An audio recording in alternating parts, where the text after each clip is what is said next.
developing an investment strategy, we focus on what I'll call the big three: your goals, your time horizon, and your risk tolerance. While an investment strategy is built around a plan to achieve your goals, what you're trying to accomplish, in this video we're going to focus on how to think about and develop an investment strategy around your time horizon, short-term versus long-term, and your appetite for risk, from conservative to aggressive. Let's start with your time horizon. This is the time we've defined to reach a goal. A short-term time horizon, call it a year or two, might be the time we have to save for the down payment on a car, for example. With a short-term time horizon, you don't want to take risk, so cash equivalents like a CD or a simple savings account might be your best bet. An intermediate term goal, like saving for the down payment on a home, might be a 5 to 7 year period of time, where again, you will not want to take too much risk. We'll talk more about what it means to take risk here in a minute.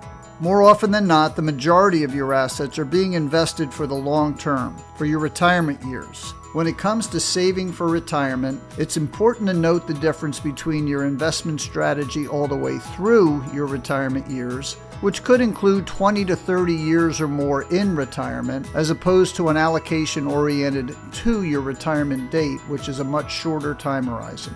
With a longer time horizon, all the way through your retirement years, you can afford to and may need to take more risk. Retirement planning helps us determine that. Now let's talk about your risk profile. By this we mean your innate appetite for risk.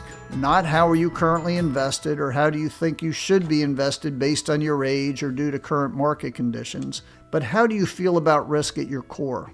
Do you lose sleep when the market adjusts down for a period of time? Or do you maintain a long-term view with an understanding that the market will fluctuate and that over time you have conviction that your portfolio is well positioned for projected growth relative to your long-term goals? Again, with a longer time horizon, you can afford to take more risk in your portfolio. Taking more risk is defined by the percent of your portfolio that is allocated to stocks, which are equities, versus bonds or fixed income investments, as well as cash or cash equivalents. Hypothetically, if you're 60 years old planning to retire at 65, you have a 30 to 35 year time horizon through to age 90 or 95. That's a long time horizon. And while it certainly doesn't mean at age 60 you should be too aggressive and take undue risk, it does not mean you should be too conservative either. Most importantly, a comprehensive retirement planning process will factor your goals, your time horizon, and your risk profile, the big three, into account.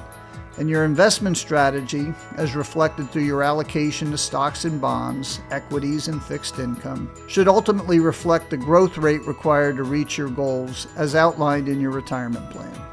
I hope this helps to put the concepts of time horizon and risk profile into context as it relates to how you create an investment strategy. To learn more about time horizon and risk profile, please see our white paper titled How Time Horizon and Risk Tolerance Affect Your Investment Choices. Thanks for listening and all the best with your retirement planning.